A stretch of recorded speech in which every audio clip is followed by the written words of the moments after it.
तपाईको चासोको न्यूजबारे विस्तृतमा बुझ्ने समय हो यो। खास न्यूजलाई खास कोणबाट हेर्ने समय हो यो। हरेक दिन यो समयमा हामी साझा र ताजा मुद्दा लिएर तपाईहरुमाझ आउँछौं। नमस्कार, म रेखा श्रेष्ठ। सुरु गरौं हेडलाइन्सबाट।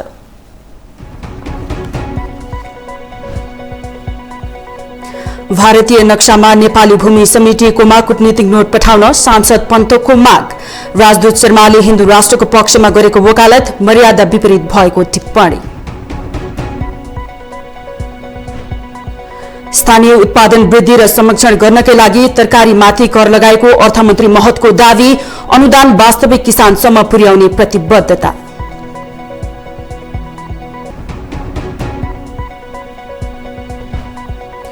कलाकार बल्छी ध्रुवे सहित थप 8 जना अनलाइन सट्टेबाजीमा पक्राउ पर्नेको संख्या 13 पुग्यो। करोडौंको कारोबार भएको खुलासा।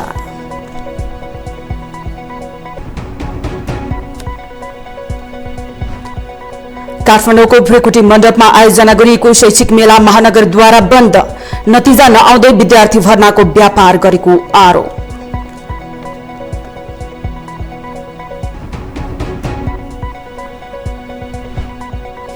र दोस्रो संस्करणको नेपाल सुपर लीग आगामी मंसिर 9 देखि पुस 21 गतेसम्म गर्ने निर्णय।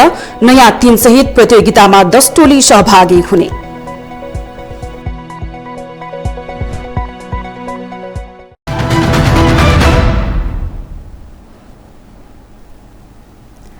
नेकपा एमालेका सांसद रघुजी पन्तले भारतको संसद भवनमा अखण्ड भारतको नाममा नेपालको भूमि समितिको नक्सा राखिएको सम्बन्धमा सरकारले कूटनीतिक नोट पठाउनु पर्ने माग गरेका छन्।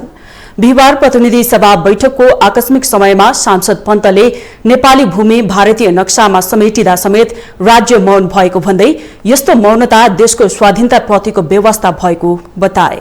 उनले सो नक्साप्रति नेपालले विरोध जनाउँदै भारत सरकारलाई तत्काल कूटनीतिक नोट पठाउन सरकारसँग माग गरे। कूटनीतिक नोट पठाए संसदलाई जानकारी गराउन समेत उनको माग थियो। विद्युतीय माध्यममा ट्वीट गर्दै भविष्यमा अखण्ड भारत बनाउने उद्देश्य व्यक्त गर्छन्। कुन चाहिँ भारतीय मन्त्रीको कुरा सही हो? वर्तमान भारतीयकै नक्सा जस्तो गरी लेखिएको उक्त नक्सा हेर्दा जो पनि भ्रममा पर्छ र त्यसलाई अहिलेकै भारत ठान्छ।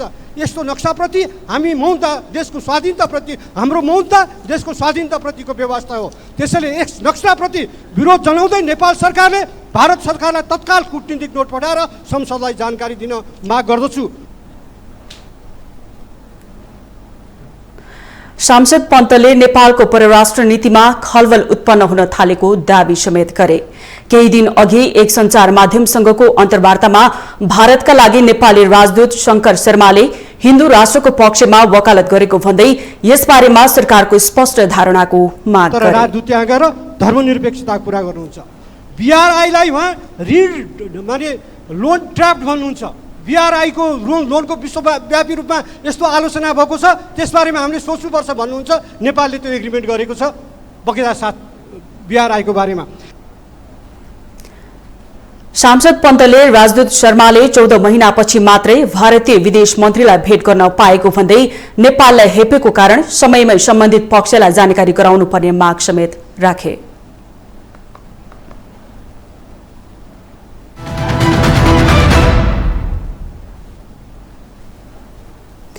बिहिबार प्रतिनिधि सभा बैठकको शून्य समयमा बोल्दै प्रतिनिधि सभा सदस्यहरूले विभिन्न विषयमा सरकारको ध्यानाकर्षण गराएका छन्। पानीको समस्या, चुरे संरक्षण, नीतिगत भ्रष्टाचार नियन्त्रण, सार्वजनिक ऐनमा संशोधन लगायतका विभिन्न विषयमा सांसदहरूले सरकारको ध्यानाकर्षण गराएका हुन्। बिहिबार प्रतिनिधि सभा बैठकको शून्य समयमा बोल्दै रासोपा सांसद विराज भक्त श्रेष्ठले नीतिगत भ्रष्टाचार गाउँ गाउँसम्म पुगेको बताए। उनले यसलाई समयमै प्रभावकारी ढंगले नियन्त्रण नगर्ने हो भने संघीयताको औचित्य नै समाप्त पार्न सक्ने दावी गरे। सांसद श्रेष्ठले अख्तियारले नीतिगत भ्रष्टाचारलाई अनुसन्धानको दायरामा नसमेटिनु शंकास्पद र मुलुकको लागि दुर्भाग्यपूर्ण भएको बताए। नीतिगत भ्रष्टाचारको अवस्था दिनानुदिन भयावह एवं चुनौतीपूर्ण बन्दै गइरहेको छ। सेवाग्राहीहरूसँग गरिएका मत सर्वेक्षण एवं अध्ययनहरूबाट समेत नीतिगत भ्रष्टाचार संघबाट प्रदेश हुँदै स्थानीय सरकारसम्म फैलिसकेको देखिन्छ। सिंहदरबारको अधिकार गाउँ गाउँमा भन्ने संघीयताको आकर्षक नारासँगै नीतिगत भ्रष्टाचार पनि अब सिंहदरबारबाट गाउँ गाउँ फैलिसकेको छ। यसलाई समयमै प्रभावकारी ढंगबाट नियन्त्रण नगर्ने हो भए यसले संघीयताको औचित्य नै समाप्त पार्न सक्छ। अख्तियार दुरुपयोग अनुसन्धान आयोग ऐन 2048 मा अनेकौं पटक संशोधन भइसक्दा पनि नीतिगत भ्रष्टाचारलाई अनुसन्धानको दायरामा नसमेटिनु शंकास्पद छ र मुलुकको लागि दुर्भाग्यपूर्ण पनि छ। प्रतिनिधि सभा सदस्य श्याम कुमार घिमिरेले काम नगर्ने ठेकेदार र काम सम्पन्न भइसकेपछि पनि भुक्तानी नदिने सरकारमाथि पनि कारबाही गर्ने गरी सार्वजनिक खरिद ऐनमा संशोधन गर्न माग गरे। मध्यपहाडी राजमार्ग अन्तर्गत पर्ने खाङसाङ खोला र सोखु खोलामा वर्षौंदेखि पुल निर्माण हुन सकेका छैन। दुईपल्ट ठेक्का लाग्दै ठेक्का तोडिँदै भइसक्यो, तर पनि पुल जस्ताको तस्तै अवस्थामा छ र यो तुरुन्त यो ठेकदारमाथि कारबाही गरी नयाँ ठेक्का लगाइयोस् भनी म जोरदार माग गर्दछु। साथै यो ठेक्का लिएर काम नगरी अलपत्र पार्ने ठेकदारहरू, काम सम्पन्न भइसकेपछि पनि भुक्तानी नदिने सरकारमाथि पनि कारबाही गर्ने गरी नयाँ सार्वजनिक खरिद ऐनमा आवश्यक संशोधन गरियोस् भनी जोरदार माग गर्दछु। त्यसैगरी प्रतिनिधि सभा सदस्य शेरबहादुर कुँवरले दार्चुलाको ब्यास गाउँपालिका छाङ्रू र टिङ्करका जनतालाई जनगणनामा समेट्न नसक्नुको कारण माग गरे। दार्चुलाको ब्यास गाउँपालिका छाङ्रू र टिङ्करका जनतालाई जनगणनामा समेट्न सक्यौन। 2,91,64,578 जनसङ्ख्याभित्र त्यहाँका जनतालाई समेट्न सक्यौन। त्यसको प्रतिक्रिया स्वरूप छिमेकी कूटनीतिज्ञहरूले प्रतिक्रिया दिने गरेका छन्। त्यो क्षेत्र हाम्रो भएको कारण नेपालले जनगणना गरेको छैन। तर हाम्रो कूटनीति क्षेत्रबाट त्यसको कुनै पनि जवाब आएको छैन, कुनै पनि प्रतिक्रिया आएको छैन। प्रतिनिधि सभा सदस्य सूर्य थापाले सामुदायिक विद्यालयका कर्मचारी र लेखापाल आन्दोलित रहेको भन्दै उनीहरूको न्यूनतम पारिश्रमिक पाउनुपर्ने मागलाई सम्बोधन गर्न सरकारको ध्यानाकर्षण गराए। कर्मचारी मुख्यतः लेखापाल र सहयोगीहरू, कार्यालय सहयोगीहरू आफ्नो सेवा सुविधाको सन्दर्भमा सरकारको नीति कार्यक्रममा एउटा कुरा आउने, बजेट मौन रहने विरोधाभासको स्थितिमा आन्दोलनमा छन्, राजधानीमा केन्द्रित छन्। मसँग पनि आज उहाँहरूले भेट्नुभएको थियो। देशभरिका विद्यालय कर्मचारीहरूलाई उनीहरूको जायज माग पूरा गर्ने गरी न्यूनतम पारिश्रमिक पाइयोस् भन्ने उहाँहरूको जायज माग छ। त्यो पूरा गर्ने गरी नियमित काममा फर्काइयोस्, अन्यथा विद्यालयहरू बन्द हुने स्थितिमा छन्। शून्य समयमा सांसदहरूले देशभर देखिएको खानेपानीको समस्या, जलवायु परिवर्तनको अवस्था, चालक लाइसेन्सको प्रणाली र सुरक्षित ड्राइभिङको संस्कृति निर्माणमा काम गर्नुपर्ने भन्दै सरकारको ध्यानाकर्षण गराए।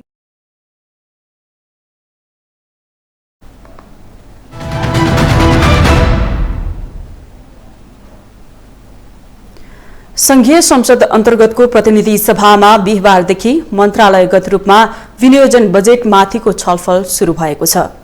बजेटमाथिको छलफलमा भाग लिँदै सदस्यहरूले खर्च कटौतीको प्रस्ताव समेत पेश गरेका छन्।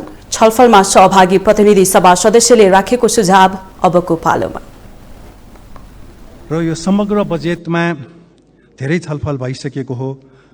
प्रधानमन्त्रीजी, पूर्व प्रधानमन्त्री देउबाजी, अर्थमन्त्रीजी र भौतिक पूर्वाधार मन्त्रीजी 4 जनाको निर्वाचन क्षेत्र र जिल्लामा 51% बजेट विनियोजन भयो भनेर आएको छ। यसबारे लेखासहित, हिसाब किताब सहित 4 जनालाई यो संसदमा स्पष्ट गर्न लगाउनु जरुरी छ। सभामुख महोदयलाई म आग्रह गर्न चाहन्छु। र महिलाहरूको विषयमा यहाँ लेख्नुपर्ने, बजेट शीर्षक आउनुपर्ने, चेलीबेटी बेचबिखन र ओसार प्रसार नियन्त्रण गर्ने, मानव बेचबिखन नियन्त्रण गर्ने, महिला हिंसा, बलात्कार लगायत मानव अधिकारको गम्भीर उल्लङ्घन गर्नेहरूलाई मृत्युदण्ड समेतको सजायको बन्दोबस्त गर्न कानुन ल्याउने भनेर यहाँ आउनुपर्ने हो। यो मन्त्रालय अन्तर्गत ठूला भ्रष्टाचारी तथा देशद्रोहीहरूलाई पनि मृत्युदण्ड समेतको सजाय दिने भनेर आउनुपर्ने, त्यसो नआएको हुनाले यो बजेट उपयुक्त भएन। र कामदार वर्गका महिलालाई विद्यालय र विश्वविद्यालयमा शिक्षा निशुल्क व्यवस्था नगरी सरकारी कार्यालयमा जेन्डर अडिट गर्ने कुरा आएको छ। यसको औचित्य छैन। जति रकम विनियोजन भएका छन् तिनलाई कानुन गर्नको लागि आवश्यक प्रक्रिया, आवश्यक कार्यविधि र यदि कुनै कानुन संशोधन गर्नुपर्ने छन् भने ती कार्यतालिका बनाएर गरियोस् भन्ने सुझाव राख्न चाहन्छु। यसबाट मात्रै हामी फेरि हामीले जे सोच बनाएका छौँ त्यसबाट अगाडि बढ्न सकिन्छ। त्यो कार्यतालिकाका आधारमा यो बजेटको जो विनियोजन गरिएको छ त्यसको प्रभावकारी कार्यान्वयन भयो भएन, हुन सकेको छ कि छैन,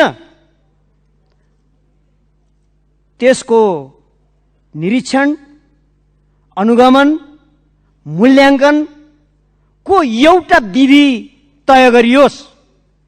यसबाट मात्रै हामी वास्तवमा देशलाई ठिक ढङ्गले अगाडि बढाउन सक्छौँ। म यसको लागि सभामुख महोदय मार्फत सम्बन्धित मन्त्रालयको गम्भीर ध्यान आकर्षण गराउन चाहन्छु। अन्तर्राष्ट्रिय खेलकुद आयोजनातर्फ विभिन्न दलका नेताहरूका नाममा खुलेका प्रतिष्ठानहरूलाई तजबिजी अनुदान दिएको छ। मदन भण्डारीलाई 50 लाख, गणेश मानसिंहलाई 50 लाख, साहना प्रधान स्मृति हकी प्रतियोगितालाई 7 लाख, गिरिजा प्रसाद कोइराला पुरुष हकी 7 लाख। यसरी तजबिज रूपमा बाँडिएका रकमहरूको उचित लेखा परीक्षण हुने गरेको छैन र खर्चको पारदर्शितामा हरेक पटक निरन्तर रूपमा प्रश्न उठिरहेको छ। दलका नेताको नाममा राजनैतिक आबद्धता बढाउने यस्ता खालका कार्यक्रमहरूलाई किन र केका लागि प्रोत्साहन गर्ने गरिन्छ?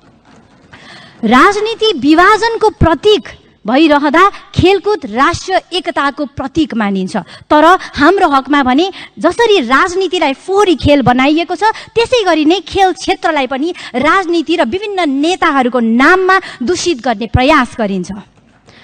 खेलाडीहरूलाई विभाजन सिकाउने होइन, तर खेलाडीहरूबाट स्वच्छ र सफा खेल अनुशासित भई कसरी खेल्न सक्नुपर्छ भन्ने पाठ चाहिँ राजनीतिज्ञहरूले सिक्न आवश्यक छ।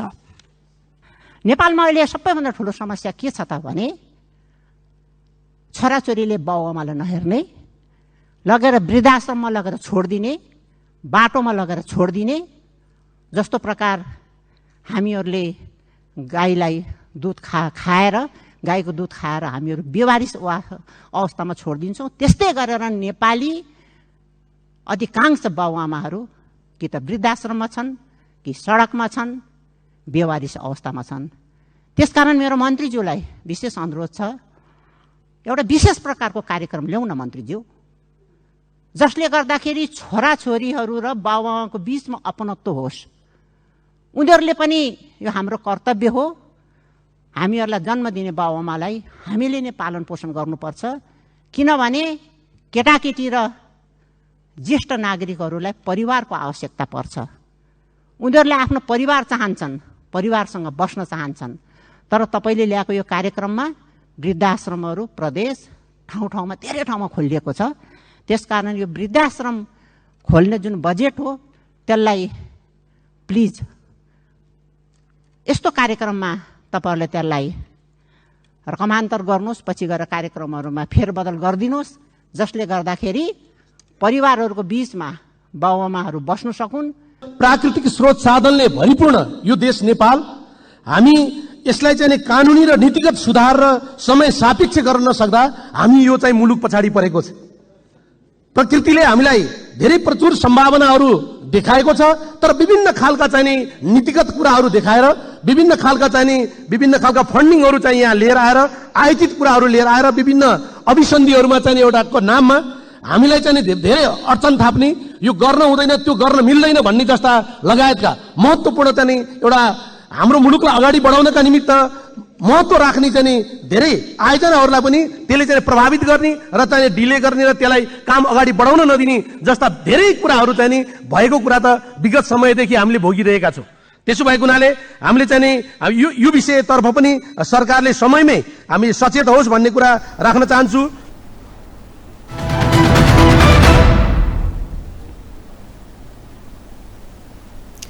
अर्थमन्त्री डाक्टर प्रकाश शरण महतले कृषि उत्पादक किसानलाई उत्पादनका आधारमा अनुदान दिने सरकारको तयारी रहेको बताएका छन्।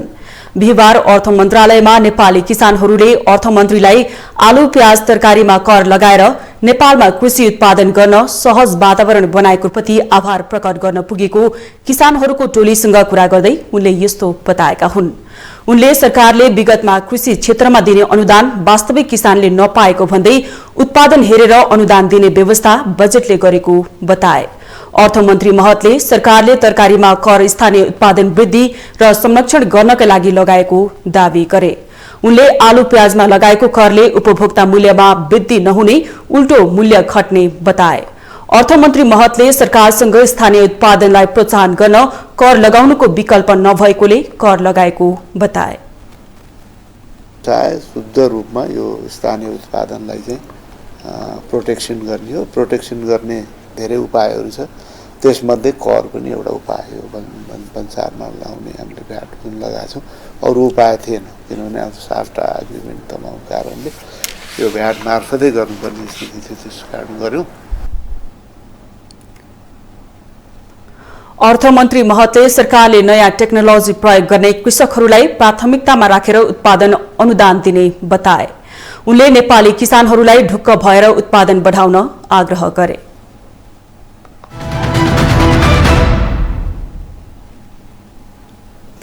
प्रस्तावित प्रधान न्यायाधीश हरिकृष्ण कार्कीले अदालतमा हुने भ्रष्टाचारमा शून्य सहनशीलता कायम गर्ने प्रतिबद्धता व्यक्त गरेका छन्।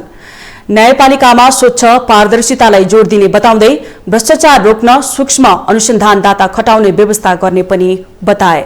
उनले आफ्नो अदालतमा बिचौलियाको प्रभाव निस्तेज गर्न प्रभावकारी कानून बनाउने योजना पेश गर्दै यस्तो बताएका हुन्। उनले अदालतमा हुन सक्ने अनियमितता र भ्रष्टाचार जन्य कार्यहरूप्रति शून्य सहनशीलताको नीति अवलम्बन गर्ने, अनुगमन तथा सुपरिवेक्षण र निगरानीमूलक संयन्त्रहरूको क्रियाशीलता मार्फत अनियमितता तथा भ्रष्टाचार जन्य गतिविधिको नियन्त्रण गर्न पहल गर्ने, सदाचारयुक्त व्यवहारलाई प्रोत्साहन गर्नुका साथै अदालतमा हुन सक्ने विकृति विसंगतिको बारेमा जनस्तरमा सचेतनामूलक कार्यक्रम सञ्चालन गर्ने आफ्नो योजना रहेको बताए। मैले यसलाई गर्वनीति महसुस गरेको छु र मलाई सन्तोष नै लागेको छ कि हामी कम्तीमा 60% त घटाउन सफल भएछौँ। अब यसलाई 100% पुर्याउने हाम्रो लक्ष्य त हो, तर यसका लागि सबै सरोकारवाला लगायत राज्यका सबै निकायहरूको पनि उत्तिकै सहयोगको आवश्यकता पर्छ। त्यो भयो भने मात्रै वास्तवमा हामी 100% मा पुग्न सक्छौँ भन्ने कुरा पनि म यहाँहरू समक्ष निवेदन गर्न चाहन्छु। उनले संविधान, कानून र न्यायका मान्य सिद्धान्त बमोजिम स्वच्छ, निष्पक्ष, छिटो छरितो एवं गुणस्तरीय न्याय सम्पादन गरी सबैको लागि न्याय सुनिश्चित गर्नु आफ्नो मुख्य जिम्मेवारी भएको बताए। गत वैशाख 25 गते संवैधानिक परिषदको बैठकले प्रधान न्यायाधीशमा कायम मुकायम प्रधान न्यायाधीश कार्कीको नाम सिफारिस गरेको थियो। संसदीय सुनवाई समितिबाट अनुमोदन भएपछि राष्ट्रपतिले प्रधान न्यायाधीश नियुक्त गर्ने व्यवस्था छ। आजबाट कार्की माथिको संसदीय सुनवाई शुरू भएको छ। शुक्रबार बिहान 8 बजे पुनः बैठक बसेर समितिका सदस्यहरूले कार्कीलाई प्रश्न गर्नेछन्।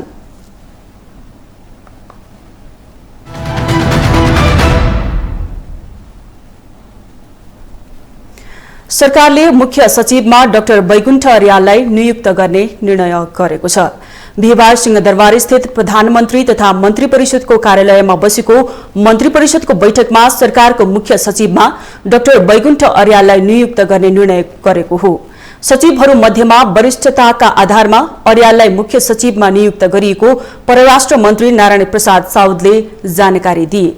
मन्त्री परिषदको बैठकले मुख्य सचिवका रूपमा कार्यरत शंकर दास बैरागीलाई पनि राष्ट्रिय सुरक्षा परिषदको सल्लाहकारमा नियुक्त गरेको उनको भनाइ छ। मुख्य सचिवको राजीनामा मुख्य सचिव पदबाट राजीनामा गरिसक्नुभएका पूर्व मुख्य सचिव शंकरदास बैरागीलाई राष्ट्रिय सुरक्षा परिषदको सल्लाहकारको पदमा मन्त्री स्तरीय सल्लाहकारको पदमा उहाँलाई चाहिँ नियुक्त गरेको छ। 3 महिनापछि अनिवार्य अवकाश पाउने बैरागीलाई सरकारले मुख्य सचिवबाट राजीनामा दिन लगाई राष्ट्रिय सुरक्षा परिषदको सल्लाहकारमा नियुक्त गरेको हो।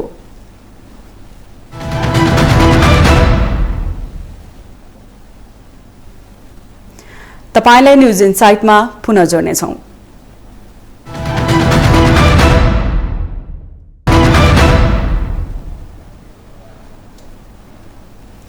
अनलाइन माध्यमको प्रयोग गरेर अपराधिक गतिविधि गर्ने गिरोह पछिल्लो समय निकै सक्रिय भएको देखिन्छ। प्रहरीले बारम्बार अनलाइन सट्टेबाजी, जुवा, क्रिप्टोकरेन्सी ट्रेड लगायतका गतिविधिमा संलग्न अभियुक्तलाई श्रृङ्खलाबद्ध रूपमा पक्राउ गरिरहेको छ। एक रिपोर्ट। बुधबार अनलाइन सट्टेबाजीमा संलग्न 5 जना गिरोहलाई प्रहरीले पक्राउ गरेर सार्वजनिक गरेको छ। अनलाइन सट्टेबाजीमा करोडौंको कारोबार गरेको उक्त गिरोहको पक्राउले सञ्चार माध्यमका हेडलाइन तताएका थिए। तर आज सोही सट्टेबाजी गर्न प्रयोग हुने 1xbet एपको विज्ञापन तथा सट्टेबाजीमा संलग्न रहेको भन्दै चर्चित कलाकार मरिचमान श्रेष्ठ, बल्छी धुर्वे, राजु पौडेल, राजु मास्टर लगायतका 8 जनालाई पक्राउ गरेर काठमाडौँ उपत्यका अनुसन्धान कार्यालयबाट टेकु लगिएको छ। देशका नाम चलेका कलाकार पनि यस्तो धन्दामा सक्रिय भएको खुलेपछि यो विषय झन गम्भीर बनेको छ। त्यस्तै बुधबार पक्राउ पर्नेमा कैलाली घर भई हाल चाबहिल बस्दै आएका दिनेश खड्का उक्त गिरोहका नायके रहेका छन्। त्यस्तै पक्राउ पर्नेमा अन्य काभ्रे पलाञ्चोक 5 खाल घर भई हाल चाबहिल बस्ने 28 वर्षीय अनिता धिताल, भक्तपुर मध्यपुर छिमीका 27 वर्षका दिपेश श्रेष्ठ, कञ्चनपुर घर भई हाल पेप्सिकोला बस्ने 25 वर्षका दिनेश चन्द र नुवाकोट घर भई हाल नागार्जुन नगरपालिकामा बस्ने 24 वर्षका आशिष लामिछाने रहेका छन्। उक्त गिरोहलाई प्रहरीले उपत्यकाका विभिन्न स्थान जस्तै मैजुबहाल, मध्यपुर ठिमी, सानो भर्याङ, बुद्धनगर लगायतका स्थानबाट पक्राउ गरेको हो। 1xbet र क्रिप्टोकरेन्सी ट्रेड गर्ने यी 5 जनालाई प्रहरीले महिनौं पछिको अनुसन्धान अध्ययन पश्चात उक्त सट्टेबाजीमा सक्रिय गिरोहलाई पक्राउ गरेको छ। 2-3 महिनाको मेहनतको बावजुद हामी चाहिँ जस्तो हिजो 4वटा गिरोहहरू हामी समात्न सफल भएको छौँ। 4वटा गिरोहमा 5 जना, 4 ठाउँबाट 5 जना हुनुहुन्छ। बेटिङ भनेपछि त्यहाँ पैसाको कुरा आउँछ भनेपछि त्यो पैसाको इन्जेक्ट कहाँ हुन्छ त? पैसा इन्जेक्ट हुने त फाइनेन्सियल सेक्टरमा हो। त्यसको ट्रान्जेक्सन, त्यसको मुभमेन्ट हुने भनेको फाइनेन्सियल सेक्टर हो। तिनीहरूमध्ये हामी हाइली डिपेन्डेन्ट हुनुपर्छ। र यो चिज भनेको यो चिज दोहोरो करस्पोन्डेन्स, त्यसको एनालाइसिस, त्यसका भन्दा त्योभन्दा मुनिका तल्लो उसलाई चाहिँ त्यसलाई फिल्ट्रेसन गर्दाखेरि चाहिँ यसले अलिकति टाइम अवश्य पनि लिन्छ। यसमा पनि लिएको छ र यो अलि एकदमै काफी मेहनतै गर्नुपर्छ यसमा। सट्टेबाजीमा संलग्न गिरोहलाई प्रहरीले उनीहरूले प्रयोग गर्ने सामग्री सहित पक्राउ गरेको छ।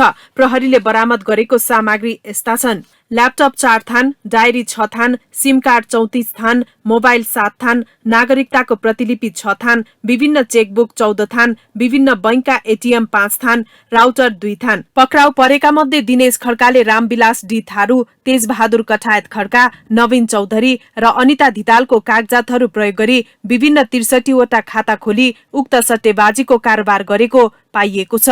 उनले 63 वटा खाता मध्ये 12 वटा खातामा हालसम्म 64 करोड बराबरको कारोबार भएको देखिएको छ। गिरोहका नाइके खड्काले जंगल, पुकुजन, पिंकी, पिन्टु लगायतका आइपीएस अकाउन्ट खोली कारोबार गरेको पाइएको छ। गिरोहका नाइके खड्का यो भन्दा अगाडि पनि पक्राउ परेर धरौटीमा छुटेका हुन्। बैंक खातामा करोडौंको शंकास्पद रकम पाइएपछि उनी पक्राउ परेका थिए। धरौटीमा छुटेको वर्ष दिन नहुँदै उनी पुनः करोडौंको सट्टेबाजी कारोबारमा पक्राउ परेका छन्। छिट्टै र सजिलै करोडौं कमाउने लोभले युवाहरू यस्ता आपराधिक गतिविधिमा संलग्न हुने क्रम बढिरहेको छ। नबुझ्ने मान्छेले यो गरेकै छैन। त्यो साँच्चै भन्यो भने त म भन्दा जान्ने मान्छे चाहिन्छ। मेरो एकाडेमिक ब्याकग्राउन्ड जे हो हैन, मेरो एकाडेमिक ब्याकग्राउन्ड अनुसारको चाहिँ होइन। यिनीहरू अहिलेको एकाडेमिक ब्याकग्राउन्ड चाहिँ अलिक कम्प्युटरमा अलिकति दखल भएको मान्छेहरू तिनीहरू चाहिन्छ र यो नबुझेर गरेर चाहिँ छैनन्। मैले भने के हो छैन, युवाहरूलाई यो कुनै पनि चाहिँ क्विक मनी, एकदम फास्ट मनी नलाग्नुहोस् हैन। एकैचोटि 22-23 वर्षमै एकैचोटि करोडपति अरबपति हुने सपना देख्दाखेरि राम्रो हुँदैन। र राज्यले निषेधित गरेका कुरा नगर भन्ने काम गर्नु भएन। यसरी अनलाइन बेटिङ एप्सबाट पक्राउ परेका व्यक्तिहरूबाट हालसम्म 74 करोड 13,50,713 रुपैयाँ कारोबार भएको र थप विवरण आउन बाँकी रहेको अनुसन्धान महाशाखाले जनाएको छ। शिक्षित र जाने बुझेका युवा नै सजिलै मनग्य आमदानी गर्ने लोभमा यस्ता अपराधमा सक्रिय हुनु भनेको मुलुक र हाम्रो समाज कुन दिशातिर जाँदैछ भन्ने कुरालाई दर्शाउँछ।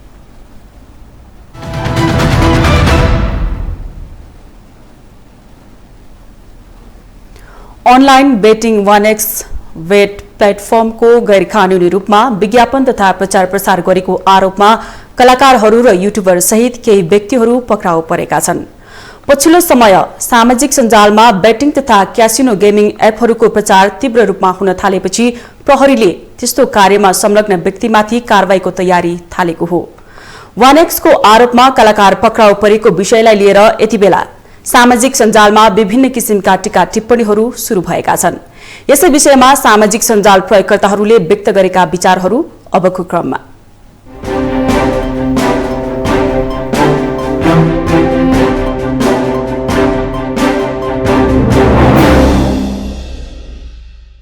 दिलीप खड्का लेख्छन्, अवैध खेलको प्रचार प्रसार गर्ने यी कलाकार र प्राध्यापकको मुखमा कालो मोसो दल्ने ती गुण्डाबीच केही फरक छैन।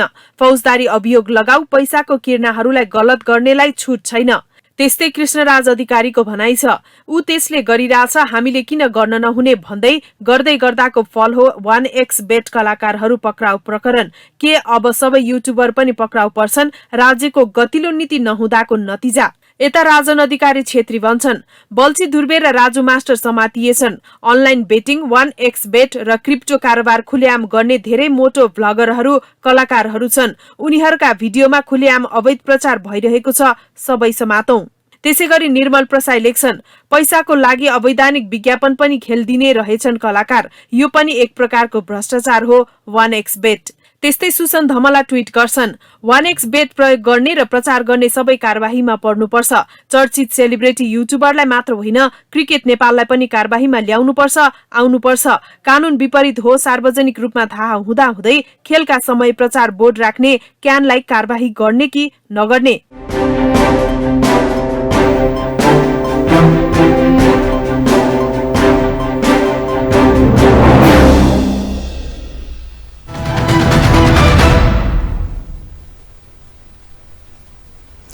राष्ट्रिय सतर्कता केन्द्रले सिंहदरबारका कर्मचारीहरूको अनुगमन शुरू गरेको छ।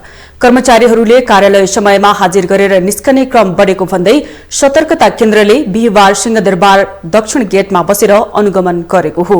सिंहदरबार भित्र कार्यालय समयमा कर्मचारी नभेटिने क्रम बढेपछि सतर्कता केन्द्रले कार्यालय समयमा बाहिर जाने कर्मचारीहरूको नाम र आइडी कार्डको विवरण राख्न थालेको हो।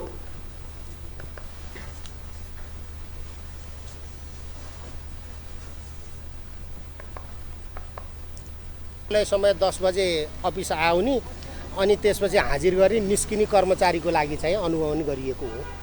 श्रीमान सचिवज्यूले चाहिँ यो आदेश गरेर तुरुन्तै अनुगमन गर्ने आदेश गरेर हामी चाहिँ आज 10 बजे आइपुगेका थियौँ। हामीले 10 बजेदेखि सुरु गऱ्यौँ, करिब 12 बजेसम्म हामीले चाहिँ यो अनुगमन गऱ्यौँ र हामी यो दिउँसो निरन्तर हुन पनि सक्छ है। यो यही नै इन्डिङ होइन। जानेहरूले कहीँ त्यहाँ अलिक पर हो भन्नुहुन्छ, कहिले बरमल भन्नुहुन्छ, कहिले तपाईँको हस्पिटल भन्नुहुन्छ, कहिले एउटा बाहना त भइहाल्छ नि।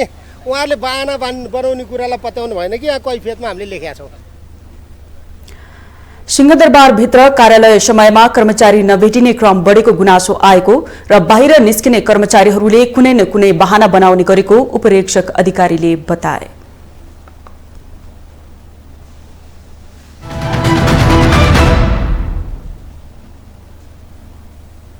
काठमाडौँको भ्रेकुटी मण्डपमा आज बिहीबारदेखि शुरू भएको शैक्षिक मेला काठमाडौँ महानगरपालिकाले बन्द गराएको छ। माध्यमिक शिक्षा परीक्षा एसईई र कक्षा 12 को नतिजा नआउँदै विद्यार्थी भर्नाका लागि तान्ने उद्देश्यले मेला आयोजना गरेको भन्दै महानगरले बन्द गराएको हो। माध्यमिक विद्यालय संघले आयोजना गरेको मेला बन्द गर्न महानगरको शिक्षा विभागका अधिकारीहरू नगर प्रहरी सहित भ्रेकुटी मण्डपमा पुगेका थिए। प्रहरीले मेलाका केही स्टल हटाइदिएका छन्। परीक्षाको नतिजा नै प्रकाशित नभएको अवस्थामा मेला मार्फत विद्यार्थी र अभिभावकलाई झुक्क्याउने र लोभ्याउने काम भएपछि मेला बन्द गरेको महानगरले जनाएको छ। मेला असारको 3 गतेसम्म चल्ने तालिका थियो।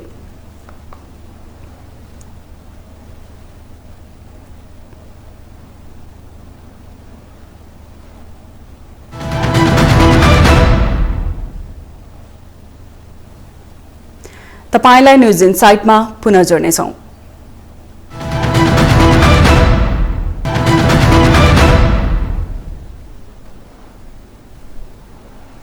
बैंक तथा वित्तीय संस्था परिसंघले मर्जर तथा एक्जिक्युसनबाट प्राप्त लाभ र एफपीओ प्रिमियमबाट दिएको लाभांशलाई आय मानेर कर तिर्नुपर्ने व्यवस्था खारेज गर्न माग गरेको छ। संघले सरकारले आगामी आर्थिक वर्षको बजेट मार्फत ल्याएको आर्थिक विधेयकमा मर्जर तथा एक्जिक्युसनबाट प्राप्त लाभ र एफपीओ प्रिमियमबाट दिएको लाभांशलाई आय मानेर कर तिर्नुपर्ने गरी आएको आर्थिक विधेयकको व्यवस्था खारेज गर्न माग गरेको हो। उनीहरूले आर्थिक विधेयक 2080 मा एफपीओ प्रिमियम र बार्गेन पर्चेज गेनबाट वितरण भएको लाभांशका साथै प्राकृतिक व्यक्तिले शेयर र घर जग्गाको व्यावसायिक कारोबार गर्दा भएको लाभांशको आय विवरण पेश गरी कर तिर्नुपर्ने व्यवस्था आधारभूत लेखा सिद्धान्त तथा राष्ट्रिय तथा अन्तर्राष्ट्रिय मान्यता विपरीत भएकोले उक्त व्यवस्था खारेज गर्न माग गरेका हुन्। बैंक तथा वित्तीय परिसंघका अध्यक्ष पवन गोलानले सरकारले बजेट मार्फत मर्जर तथा एक्जिक्युसनबाट प्राप्त लाभ र एफपीओ प्रिमियमबाट दिएको लाभांशलाई आय मानेर कर तिर्नुपर्ने गरी आएको आर्थिक विधेयकको व्यवस्थाले पुँजी पलायन गराउने बताए। उनले आर्थिक विधेयकको बुँदा नम्बर 26, 27 र 29 मा गरेका व्यवस्थाले नेपाली पुँजी बजारलाई तरंगित बनाएको बताए। पब्लिक लिमिटेड कम्पनीहरू छन् त्यसको माथि चाहिँ रिट्रोस्पेक्टिभ 10 वर्ष पुरानोदेखि चाहिँ कर वसुल्ने भनेर चाहिँ दफा 26, 27, 29 को हामीले कुरा जुन गरिराखेका छौँ त्यही 3वटा दफा ल्याएपछि share market 56 lakh share holder पनि तरंगित भएका छन्। त समग्र रूपमा चाहिँ बजेट चाहिँ निराशजनक र चाहिँ अहिले प्राइभेट सेक्टरको मनोबल खस्केको बेलामा झन् चाहिँ एकदमै खस्किने र चाहिँ अब पुँजी पलायन हुने एफडीआई नआउने स्थितिमा जान चाहिँ बेर छैन। सरकारले जबरजस्ती कुनै कानूनी धरातल बिना र राष्ट्रिय अन्तर्राष्ट्रिय अभ्यास विपरीत कर दायित्व थुपार्ने हो भने यसले बैंकिङ, बीमा, पुँजी बजार लगायतका सबै क्षेत्र र अर्थतन्त्रमा नै अकल्पनीय क्षति पुग्ने चेतावनी बैंक र बीमा कम्पनीहरूको छाता संगठनले दिएका छन्।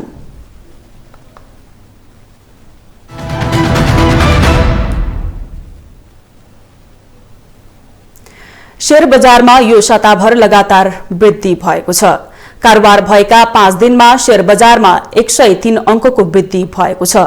गएको आइतबार बजार खुल्दा 1939 बिन्दुमा रहेको शेयर बजार परिसूचक नेप्से आज बिहीबार 2042 बिन्दुमा पुगेको छ। पछिल्लो 8 दिनदेखि शेयर बजार घटेको छैन। नेप्से आज 5 अंकले बढेको छ। बीमा, उत्पादन, होटल र अन्य समूहको शेयर बढेको छ भने अरू सबै समूहको शेयर ओह्रालो लागेको छ।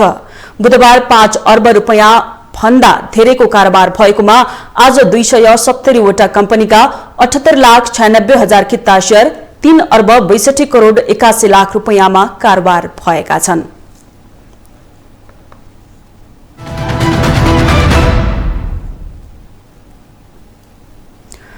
दोस्रो संस्करणको franchise football Nepal super league NSL आगामी मंसिर 9 देखि पुस 21 गतेसम्म हुने भएको छ। नेपाल स्पोर्ट्स एन्ड इभेन्ट्स म्यानेजमेन्टले बिहीबार नयाँ संस्करणको एनएसएलको मिति घोषणा गरेको हो। अखिल नेपाल फुटबल संघ एन्फासँगको छलफलपछि आयोजकले दोस्रो संस्करणको एनएसएल आगामी मंसिर 9 देखि पुस 21 गतेसम्म हुने तय गरेको हो। एन्फाले एनएसएल आयोजना गर्न आयोजकसँग गत पुसमा 8 वर्षको सम्झौता गरेको थियो।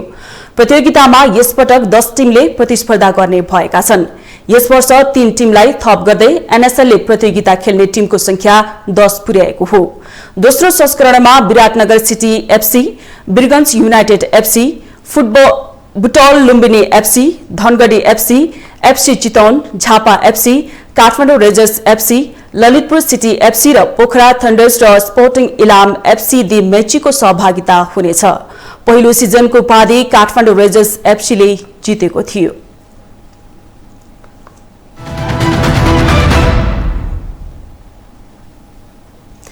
आईसीसी एक दिवसीय विश्वकप छनौट अघि अभ्यास खेलमा ओमानले नेपाललाई 268 रनको लक्ष्य दिएको छ। जिम्बाब्वेको हरारेमा टस जितेर पहिले ब्याटिङ गरेको ओमान 49 ओभर 2 बलमा 267 रनमा अल आउट भयो। ओमानका जेसान मक्सुदले 109 रन बनाए। बलिङतर्फ नेपालको सोमपाल कामीले 5 र सन्दीप लामिछानेले 3 विकेट लिए।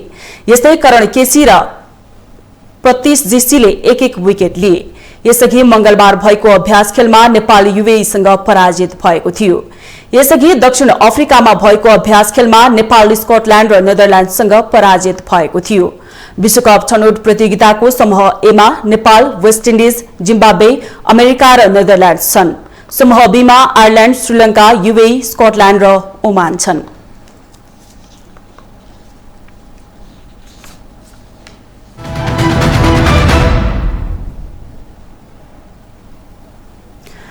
किर्गिस्तानको बिस्केकमा आयोजना हुने काबा पुरुष भलिबल नेसन्स लीगमा सहभागी हुने नेपाली टोलीको विदाई गरिएको छ। राजधानीमा बिहीबार नेपाल भलिबल संघले पत्रकार सम्मेलन गरेर किर्गिस्तानमा आयोजना हुने लीगका लागि नेपाली खेलाडीलाई विदाई गरेको हो। नेपाल भलिबल संघले शुक्रबार प्रशिक्षणमा रहेका 18 सदस्यीय टोलीबाट 6 खेलाडीलाई हटाउँदै अन्तिम 12 सदस्यीय नेपाली टोलीको घोषणा गरेको थियो। टोलीलाई प्रशिक्षक जगदीश प्रसाद भट्ट र सहायक प्रशिक्षक भरत यादवसँगै लोकेश बुढा रहेको प्रशिक्षण टोलीले 12 सदस्यीय अन्तिम टोली घोषणा गरेका हुन्। नेपाली टोलीलाई प्रशिक्षण गराइरहेका प्रशिक्षक भट्टले कावाको प्रतियोगितामा सहभागी हुनु नै नेपालका लागि मौका भएको बताए। लीग प्रणालीमा आयोजना हुने प्रतियोगितामा बलिया टोलीसँग नेपाली टोलीले खेल्न पाउनु नै अनुभव बटुल्ने अवसर भएको भन्दै प्रशिक्षक भट्टले चीनमा आयोजना हुने एसियन गेम्सको लागि राम्रो तयारी हुने उनको भनाइ छ। एकदमै हामी उत्साहको रूपमा हामीले लिएको छौँ र जुन एसियन गेममा सहभागी हुने टिमको प्रिपरेसनको लागि पनि 6वटा म्याच खेल्दाखेरि हामीलाई म्याचको एक्सपिरियन्स हुने र यो म्याच खेलिसकेपछि हामीले म्याचमा दौरानमा भएका कमी कमजोरीहरूलाई हामीले ट्रेनिङको दौरानबाट ट्रेनिङको एउटा माध्यमबाट करेक्सन गरेर अगाडिको जुन हामी टुर्नामेन्ट खेल्न गइरहेछौँ र एसियन गेमको प्रिपरेसन छ त्यसको लागि राम्रो हुन्छ जस्तो मलाई लाग्छ। संघले त्रिपुरेश्वर स्थित राष्ट्रिय खेलकुद परिषद राखेपको कबड हलमा वैशाख 3 साता 3 दिनसम्म गरेको खुल्ला छनौटबाट 18 खेलाडीलाई बन्द प्रशिक्षणमा छनौट गरेको थियो। छनौट लगत्तै टोलीलाई बन्द प्रशिक्षणमा राखिएको थियो। नेपाली पुरुष भलिबल टोलीले यस वर्ष 19औं एसियाली खेलकुदसँगै काबा पुरुष भलिबल नेसन्स लीग खेल्ने तालिका रहेको छ। एसियन गेम्स चीनको ह्वाङझाउमा आगामी सेप्टेम्बर 23 देखि अक्टोबर 8 तारिकसम्म हुँदैछ र काबा पुरुष भलिबल नेसन्स लीग किर्गिस्तानको बिस्केकमा 18 देखि 25 जुनसम्म हुँदैछ। प्रतियोगितामा नेपाल सहित 7 टोलीको सहभागिता रहने भएको छ। काबामा नेपालसँगै आयोजक Kyrgyzstan, Pakistan, Uzbekistan, Kazakhstan, Iran र तुर्कमेनिस्तान रहेका छन्।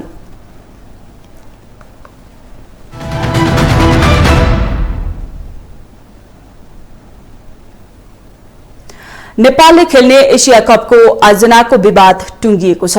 पाकिस्तानले एकल रूपमा आयोजना गर्ने भनिएको एशिया कपको आयोजनामा श्रीलंका पनि थपिएको छ। एशियन क्रिकेट काउन्सिल एसीसीले बिहीबार एकदिवसीय एशिया कप 2023 आगामी अगस्त 31 देखि 17 सेप्टेम्बरसम्म पाकिस्तान र श्रीलंकामा हुने पक्का भएको जनाएको छ। प्रतियोगिताका 4 खेल पाकिस्तान र बाँकी 9 खेल श्रीलंकामा हुने एसीसीले जनाएको छ। भारत पाकिस्तान जाने नभएपछि श्रीलंकामा 9 खेल हुने भएको हो। नेपालले भने पाकिस्तानसँगको खेल पाकिस्तानमै खेल्नेछ भने भारतसँगको खेल श्रीलंकामा खेल्नेछ। समूह ए मा नेपाल, भारत र पाकिस्तान छन्। समूह बी मा श्रीलंका, बंगलादेश र अफगानिस्तान छन्। नेपालले अघिल्लो महिना घरेलु मैदान टीयूमा एसीसी प्रिमियर कपको फाइनलमा यूएईलाई हराउँदै एशिया कपमा स्थान बनाएको थियो। आफ्नो क्रिकेट इतिहासमा नेपालले पहिलो पटक भारत र पाकिस्तानसँग खेल्न लागेको हो। भारत र पाकिस्तान बीचको आन्तरिक राजनीतिक विवादको कारण एशिया कप अन्यलमा परेको थियो, तर पाकिस्तान र श्रीलंकामा हुने सहमति भएको छ। आयोजक पाकिस्तानमा भने मात्रै 4 खेल हुनेछ। हरेक समूहबाट शीर्ष 2 टोली सुपर 4 मा पुग्नेछ। समूह 4 मा एकअर्कासँग खेलेपछि शीर्ष 2 टोली फाइनलमा पुग्नेछ।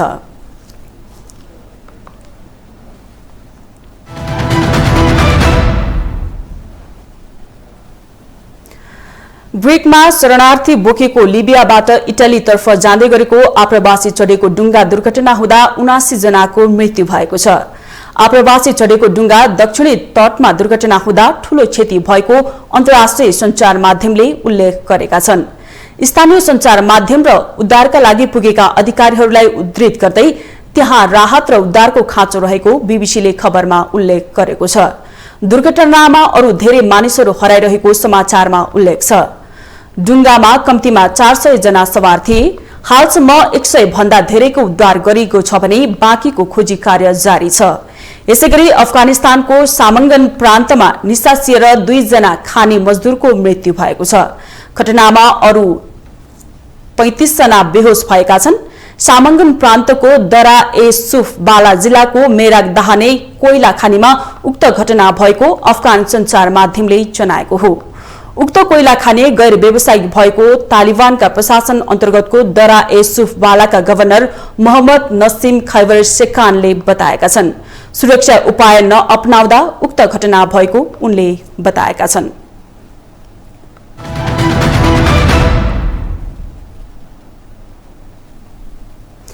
देश विदेशका यस्तै विभिन्न विषयवस्तुसँग हामी तपाईलाई जोडिरहनेछौं न्यूज इनसाइडमा।